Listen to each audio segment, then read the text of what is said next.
They say women aren't strong, they are weak. They say women aren't powerful, they are powerless. They say women can't be a manager, they're just compatible to be an employee.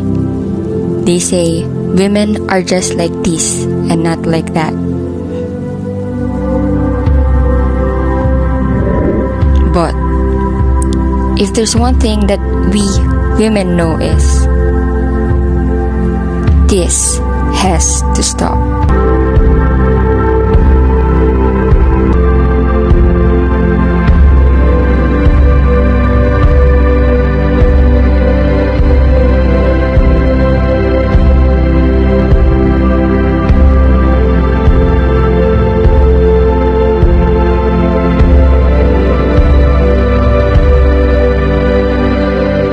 What is gender equality? Sir, for you, what is gender equality? Ito ang dapat na nararanasan ng lahat ng tao, ang pagkakapantay-pantay sa kalayaan, sa karapatan, sa seguridad. Nagkaroon lamang ng pagkakaiba dahil sa gender preference and gender identity ng isang tao o individual na kung kaya't dapat na nirerespeto natin ang lahat dahil kung siya man ay nagkaroon ng iba na gender identity or preference kumpara sa atin, mapalalaki man, babae o ibang gender, ay dapat na nakatatanggap ng parehong pagkakapantay-pantay, respeto, kalayaan sa pagkilos, sa pagpili at sa pagiging komportable sa kanyang ginagawa upang mapatunayan niya yung kanyang sarili. Dahil ang isang individual ay nararapat na mamuhay ng ayon sa kanyang karapatan, kalayaan at seguridad. Thank you, sir. For you, ma'am, what is gender equality? So, pwede ba tayo?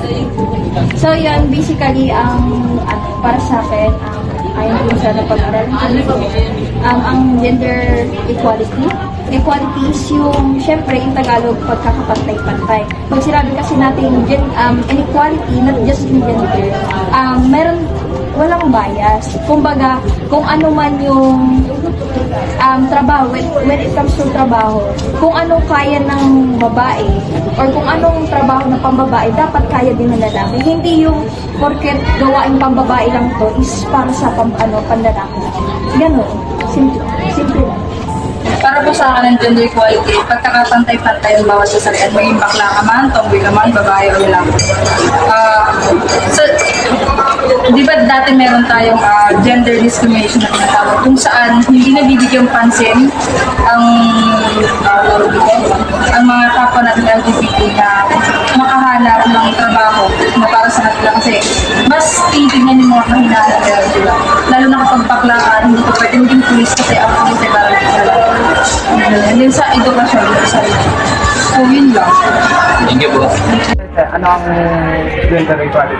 Para sa akin yung fairness ng bawat gender. Yung walang discrimination, tapos bukod sa pagkakapantay-pantay na pagtingin sa lahat ng gender, yung din, kung ano yung kayang gawin ng lalaki is kaya din gawin ng babae. At saka isa pa, sa mga rights, pwedeng dapat lalaki lang ang meron, hindi lang pwede dapat lalaki lang nakakaangat. Dapat pareho din, as in equal talaga. Ano ang gender equality para sa'yo? Ang gender equality para sa akin, lahat hindi naman sinasabi ko pantay-pantay, para sa akin. Kung anong gawain ng lalaki, dapat gawin din ng babae. Hindi pwede palabas sa lalaki, mas malakas. Hindi naman sabi na palabas sa lalaki, mas malakas sa lalaki sa babae. Kaya, pwede rin yung gawain ng lalaki, gawin ng babae. At yung gawain ng babae, pwede rin gawin ng lalaki. For you, what is gender equality? For me, what is gender equality? Para sa akin ito ay tungkol sa ano ang pagkakilala mo sa sarili mo. We will know na may mga gender ngayon ay sabi natin feminine or masculine and aware tayo about sa LGBTQ. Then for me, it's being respect lang for kung ano pagkakilala nila sa sarili na may kanya-kanya naman tayong sarili appearance sa sarili na just be happy na ano yung pagkakilala nila sa sarili and especially respect their personality. Lorraine Alvarez, Claudette Rijoto, Jerson Paes, Julius Prado, Daleen Jane Espinas, John Benedict Rago, Jocal Dela Cruz, Clay Dela Fuente,